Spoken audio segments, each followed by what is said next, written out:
الاولا، جاہلیت کی طرح باہر نہ نکلنا کہ تیرے جسم پہ کپڑا کوئی نہیں، تیرے سر پہ دوپٹہ کوئی نہیں، تیرے چہرے پہ حیا کی چادر کوئی نہیں. ولا تبرجن تبرج الجاہلیت الاولا، ایسا نہ کرنا میرے عزیزو. جہاں جہاں اسلام آیا اس نے عورت کو عفت کی چادر پہنا دی، پاک دامنی کی چادر پہنا دی. تو اسلام نے حیا کی چادر اپنانے والے روشن خیال ہیں، تاریخ خیال نہیں. لیکن میرے عزیزو اب گنگا الٹی بہ رہی ہے، اور ساری گنگا الٹی بہ رہی ہے. اب مسلمان اپنا سال اسے یاد کوئی نہیں، عیسائیوں کا سال یاد ہے.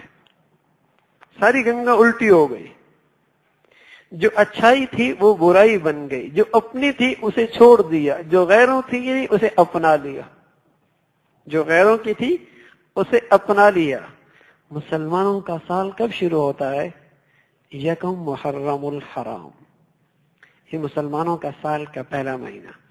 پھر محرم کے بعد صفر، پھر ربیع الاول، پھر ربیع الثانی، پھر جمادی الاول، پھر جمادی الثانی، پھر رجب، پھر شعبان، پھر رمضان، پھر شوال، پھر ذی قعدہ اور پھر ذی الحجہ. کتنے مہینے ہو گئے؟ تو مسلمانوں کا پہلا مہینہ یکم محرم الحرام ہے.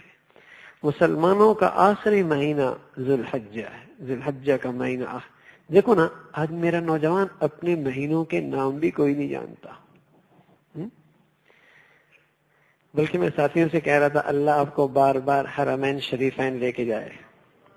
وہاں 2 گھڑیاں لگی ہوئی ہیں، 2 گھڑیاں. ایک گھڑی پہ یہ مروجہ وقت ہے، جیسے 11:15 بج رہے ہیں، یہ مروجہ وقت. اور ایک گھڑی پہ مسلمانوں کا وقت بھی ہے، مسلمانوں کا وقت. یہ وقت عیسائیوں کے انداز کا ہے. مسلمانوں کے دن نئی تاریخ کا آغاز مغرب کے بعد شروع ہوتا ہے، اور اس کا دن ختم ہوتا ہے مغرب پر. مغرب کے بعد نئی تاریخ. اس لیے حرمین مسجد نبوی میں اور مسجد حرام میں یعنی بیت اللہ میں وہاں مغرب کی اذان ٹھیک 12 بجے ہوتی ہے پورے سال، ٹھیک 12 بجے. اور عشاء کی نماز ٹھیک 1:30 بجے ہوتی ہے، ٹھیک 1:30 بجے. کہ مسلمانوں کا دن نئی تاریخ مغرب کے بعد شروع ہو جاتی ہے، اور دن کی اختتام، تاریخ کا اختتام مغرب پہ. یہ عیسائیوں کی زندگی ہے جس نے اتنا غلبہ پا لیا کہ ہم اپنا وقت بھی بھول گئے، اپنا سال بھی بھول گئے، اپنی تاریخ بھی بھول گئے، اور اپنے مہینے بھی بھول گئے، اپنے مہینے بھی بھول گئے. یعنی ایسا غلبہ ہوا کہ ہم اپنی تہذیب ہی بھول گئے، اپنی ثقافت ہی بھول گئے، اپنا قیمتی ورثہ ہی بھول گئے کہ ہم ہیں کون.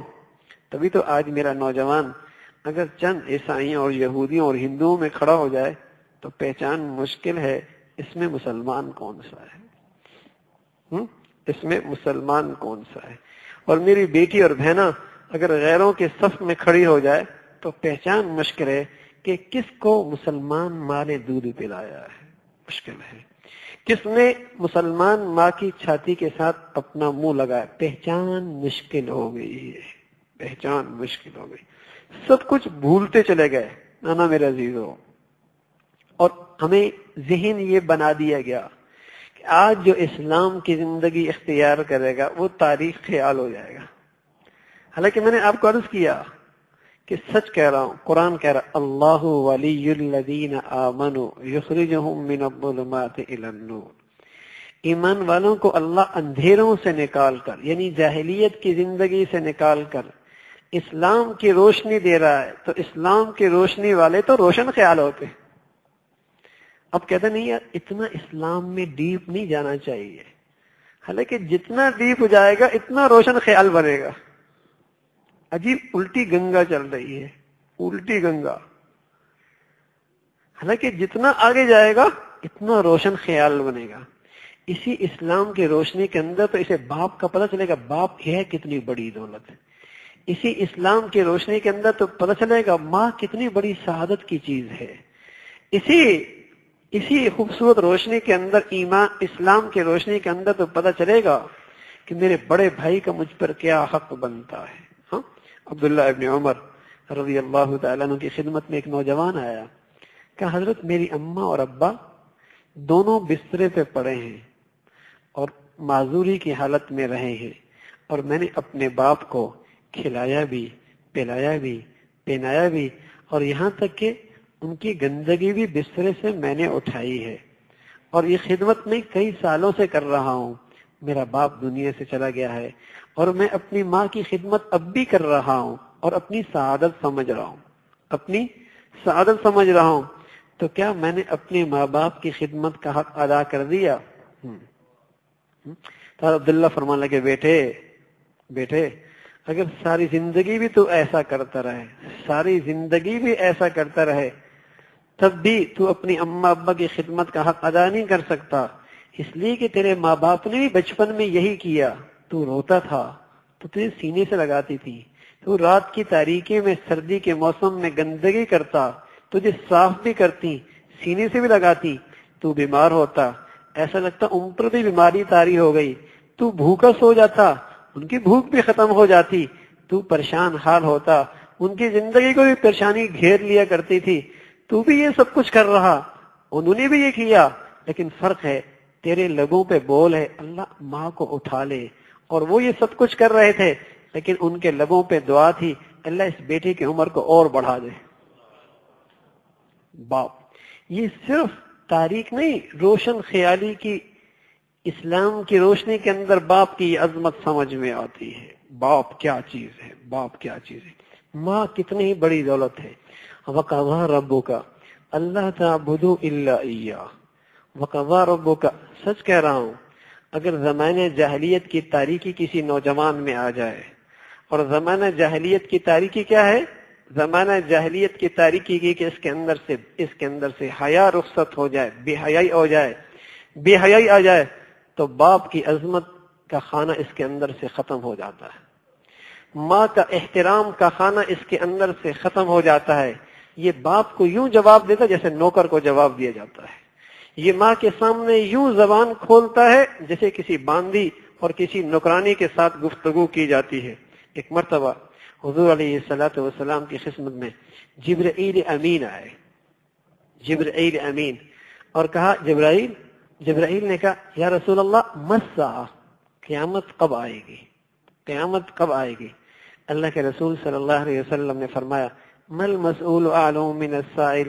رمیاں، جو سوال کر رہا ہے، جس سے پوچھا جا رہا ہے، پوچھے جانے والا سوال کرنے والے سے زیادہ کوئی نہیں جانتا.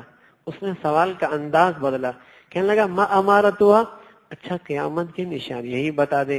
تو رسول اللہ صلی اللہ علیہ وسلم نے فرمایا قیامت کی نشانیاں یہ ہیں ان تلد الامۃ ربتها، ان تلد الامۃ ربتها، تم دیکھو گے کہ مائیں اپنے آقا کو جنیں گی.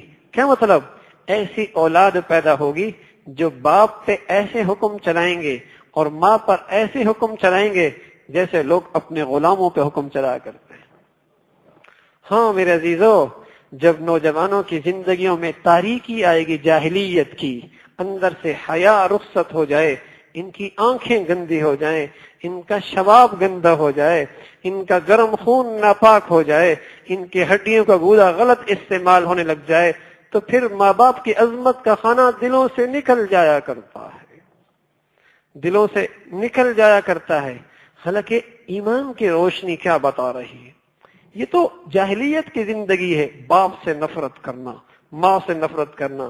تبھی تو مغرب کی زندگی میں ابا اما اولڈ ایج ہوم میں، وہ وہاں بیٹا اپنے گھر پہ، باپ اپنے گھر پہ، وہاں تو قانون بن گیا 19-20 سال کے بعد بیٹا باپ کے ساتھ رہے تو شرم کی بات ہے. وہاں تو زندگی جاہلیت کی ہے. لیکن بدقسمتی سے وہ مسلمان جسے ایمان کی روشن زندگی ملی ہے، اسلام کی روشن زندگی ملی ہے، وہ بھی غیروں کے چکر میں ایسا پڑا کہ سمجھ رہا اس میں روشن خیالی ہے. اس نے بھی اپنے باپ کو چھوڑنا شروع کر دیا، اس نے بھی اپنی ماں کو دھکے دینا شروع کر دیے. حالانکہ اللہ کہہ رہا وَقَضَىٰ رَبُّكَ أَلَّا تَعْبُدُوا إِلَّا إِيَّاهُ وَقَضَىٰ رَبُّكَ أَلَّا تَعْبُدُوا إِلَّا إِيَّاهُ. وبالوالدين إحسانا إما يبلغن عندك الكبر أحدهما أو كلاهما فلا تقل لهما أف ولا تنهرهما وقل لهما قولا كريما واخفض لهما جناح الذل من الرحمة وقل رب ارحمهما كما ربياني صغيرا. اللہ نے جب اپنی بات کی ایک جملہ کا بس اللہ تعبدوا الا ایاہ، اور جب اماں ابا کی بات آئی تو 7 جملے کہے. یہ بھی خیال کرنا اور یوں بھی خیال کرنا اور ایسا بھی خیال کرنا اور یوں بھی رعایت کرنا اور یوں بھی برتاؤ کرنا، اور ساری باتیں کہہ کر آخر میں کہا یہ سب کچھ بھی کرتا رہے تب بھی اپنی ماں باپ کی خدمت کا حق ادا نہیں کر سکتا. اللہ سے کہے اے مولا جیسے انہوں نے بچپن میں مجھ پہ شفقت کی تم بھی ان کے ساتھ رحم کا معاملہ فرما دے. ایک باپ اپنے بیٹے کے سامنے بیٹھا ہوا صحن میں، سامنے ایک کوا ہے، کوا. تو باپ نے بیٹے سے پوچھا جب آدمی بوڑھا ہوتا ہے تو اس کی ساری توانائی اس کی زبان پہ آ جاتی ہے اور اس کی چاہت ہوتی ہے کہ وہ بولے اور دنیا سنے، وہ بولے اور دنیا سنے. بوڑھا ہو گیا تھا. اس نے بیٹے سے کہا بیٹے یہ کیا ہے؟ اس نے کہا ابا کوا ہے. پھر پوچھا بیٹے کیا ہے؟ کہا کوا ہے. پھر پوچھا کہا کوا ہے نا. ایسا ایسا تلخی بڑھتی چلی گئی. 2 سوالوں کے بعد بیٹے نے باپ کو ڈانٹ دیا. باپ کے آنکھوں سے آنسو، اور ان آنسوں کے ساتھ وہ اندر گیا، پرانی ڈیری اٹھا کے لیا. کہا بیٹے بچپن میں تو بھی یہاں بیٹھا تھا، میں جوان تھا لیکن میں تیرا باپ تھا، میں بھی یہاں بیٹھا، تو معصوم بچہ تھا، تو نے سوال کیا میں نے جواب دیا، پھر سوال کیا پھر میں نے پیار سے جواب دیا. جو تو سوال کرتا چلا گیا میرے پیار میں اور اضافہ ہوتا چلا گیا. تو نے 16 مرتبہ سوال کیا، میں نے 16 مرتبہ جواب دیا. لیکن بیٹے یہ فرق ہے بار اور بیٹے میں کہ میں 2 سوال کروں پر تیرا لہجہ ہی بدل گیا ہے، لہجہ ہی بدل گیا ہے. میرے عزیزو اللہ ماں باپ ناراض ہو جائیں آخرت وہ دور کی بات ہے. لکھ لو اس کو دل کی تختی پر، جس کا ماں باپ اس سے ناراض ہو جائے، ہاں جس سے ماں باپ، وہ دنیا کے اندر بھی خوار زندگی گزارتا ہے. اس کے رزق میں کبھی برکت نہیں ہوتی، اس کے رزق میں کبھی برکت نہیں ہوتی، کبھی وہ سکون سے دنیا میں نہیں رہا کرتا، کبھی زندگی سکون سے نہیں گزرا کرتی. لیکن یہ تو روشنی صرف اسلام کے روشنی سے مل سکتی ہے. یہ تاریخ زندگی سے نہیں ملتی جو آج میرے ارد گرد چھائی ہوئی ہے. آج میرا بچہ نوجوان جتنا آگے پڑھتا ہے، جتنی ڈگریاں لیتا ہے، ایسا لگتا ہے اتنا باپ سے بیزار اور ہوتا چلا جاتا ہے، اتنا باپ سے بیزار ہوتا چلا جا رہا ہے. دوسری طرف میرے عزیزو اسلام کی روشنی بتاتی ہے بیوی کی زندگی، میاں بیوی کی زندگی. اسلام کی روشنی بتاتی ہے کہ بیوی سے پہلے بھی اس کی جوانی بھی کسی کی امانت ہے، اس کا شباب بھی کسی کی امانت ہے. یہ صرف ایمان کی روشنی بتاتا ہے، ورنہ اگر زمانہ